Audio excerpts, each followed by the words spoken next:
አገሩ የጠንቋይ አገር የመተተኛ Ijoo duulee keenya guyyaa har'aatiin poolisiin paastarii hawaasaa salaalee arrabse jedhe seeratti dhiyeessuuf barbaadaa jira jedheen dubbii nabii Heenoo Girmaa fi mormii uummata salaalee gabaasa guutuu dhageessu. Oduu keenya itti aanuun hidhattoonni leenjii haaromsaa fudhatan 10,000 hawaasatti makamuu biiroon nageenya fi bulchiinsaa Oromiyaa ibseen gabaasa guutuu dhageessu. Oduu keenya xumuraatiin hoogganaan waraana Liibiyaa balaa xiyyaaraa Turkiitti mudateen du'uu ministeera muummee Liibiyaa beeksiseen gabaasa guutuu dhageessa. Alaamanni isaanam nagaa daawwattoota Oromiyaa miidiyaa niwus oduu guyyaarraa qabne dhufneen faana turan affeerraa keenya. Oduu keenya jalqabaatiin raajii yookaan nabii Heenoo Girmaa waldaa isaa keessatti salaaleen biyya xibaartotaa yookaan xonqaayotaa fi falfaltootatii jechuun dubbachuun isaa jiraattota salaalee biratti mormii fi qeeqa guddaa kaaseera. Haalli isaa akkas ture. Ragaa yookaan piroofeesii kennuuf dubartii tokko gara fuulduraatti waamee eessaa akka dhufte erga gaafate booda isheenis salaalee irraa akka dhuftu yommuu itti dubbattu inni immoo deebisee annan beekaa salaaleen biyya xibaartotaa yookaan xonqaayotaatii fi falfaltootatii jechuun dubbate. Dubbiin kun qabeenya aadaa, seenaa fi amantii uummata salaalee waan tuqeef namoonni baay'een miidiyaa hawaasaa irratti mormii isaanii ibsataa jiru. Keessattuu uummanni naannichaa mormii guddaa dhageessaa jiru. Salaaleen handhuura goototaa fi iddoo qulqulloonni itti baay'atan malee iddoo falfalaa miti jechuun mormaa jiru. Amantiin akkasitti saba tokko yookaan naannoo tokko qofaatti quba qabuu fi xureessuun isaa sirrii akka hin taanes ibsamaa jira. Mootummaan gama isaan arrabsoo hawaasaan jeequmsa biyyatti fiduuf yaaluun yakkaa jechuun ibsa baaseen Paaster Heenoo Girmaa salaalee arrabsoo duuchaan gadi qabuuf yaalee seeratti dhiyaachuuf hojjetamaa jiraachuu waajjirri abbaa alangaa godina Shawaa Kaabaa beeksise. Waajjirri abbaa alangaa godina Shawaa Kaabaa magaalaa Fiichee fi poolisiin magaalaa Fiichee guyyaa 14 akka lakkoofsa Itoophiyaatti 2018 adde Buzuna Shalamaayyoo Kabbadaa to'annoo jala oolchuun qorannoo gaggeessaa jiraachuus ibseera. Salaalee biyya gootaa safuu fi duudhaa Oromoon kan bulu amantaalee garaagaraa wal danda'ee waliin jiraatu tokkummaaf wal kabajuun beekamu lafa burqaa goototaa taate arrabsoo hin malleen Heenoo Girmaa yakka arrabsoo raawwateef gaafatamuu qabaan gaaffii uummata Salaaleetiin.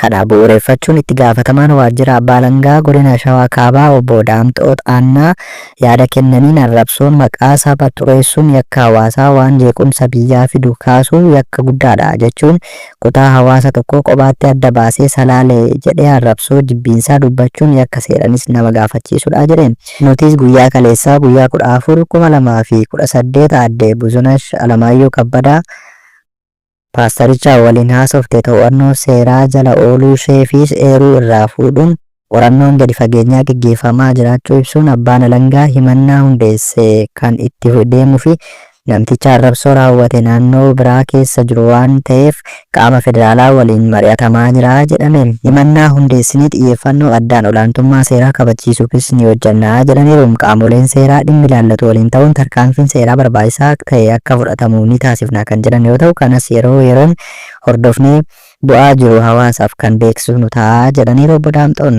Oduu keenya itti aanu naannoo Oromiyaa keessatti hidhattoonni duraanii 10,000 leenjii haaromsaa marsaa 4 kennamaa ture xumuruun yeroo ammaa gara jireenya hawaasummaa fi hojiilee misoomatti makamaa jiru jechuun biiroon bulchiinsaa fi nageenya Oromiyaa beeksise.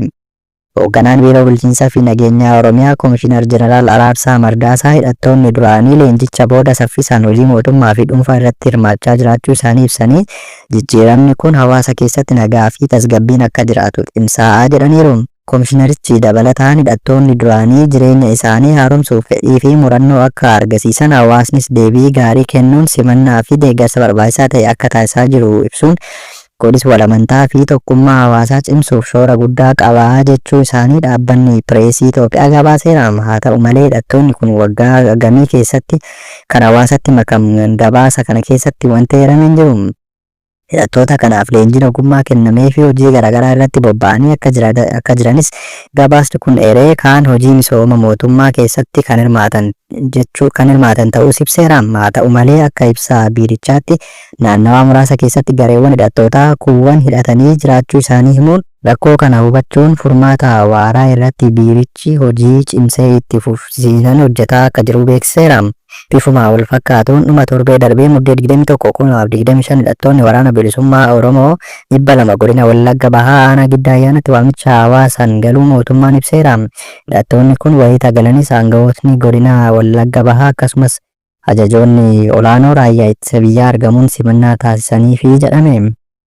Muddee 3/2024 mootummaan naannoo Oromiyaa waliigaltee araaraa ajajaa woboo giddu galeessaa Sanyii Nagaasaa waliin taasifame hordofee hidhattoonni hedduun gara buufata leenjii haaromsaatti galfamaa jiraachuu ibsee ture. Miidiyaaleen alaas akka gabaasanii turanitti hidhattoonni 800 ol karaa nagaan harka kennanii turan jechuun woboon garuu taateen alii sun diraamaa mootummaan hojjatee jechuun deebii kennee turuun ni yaadatama.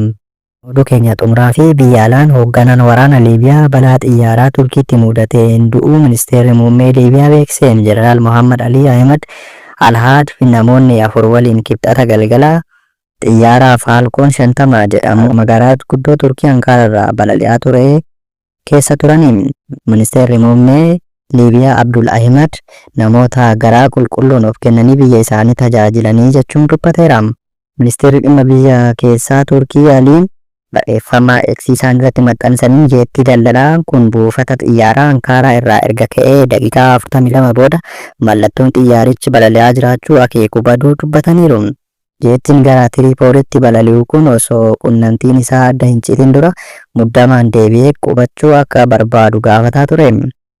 Boodarra caccabbiin xiyyaarichaa kibba dhiyaa Ankaaraatti kan argame yoo ta'u, amma maaltu balaa kanaaf sababa akka ta'e adda baasuuf qorannoon gaggeeffamaa jira jedhameera. Heerliikiyaan boodarraa barreeffama eegsii irratti barreessaniin poolisiin caccabaa xiyyaarichaa naannoo ollaa keessatti bulchiinsa Haayimaanitti argamu akka argeen barreesseera. Taateen mudate irratti odeeffannoo dabalataa uummataa ni beeksisnaa jedhaniiru.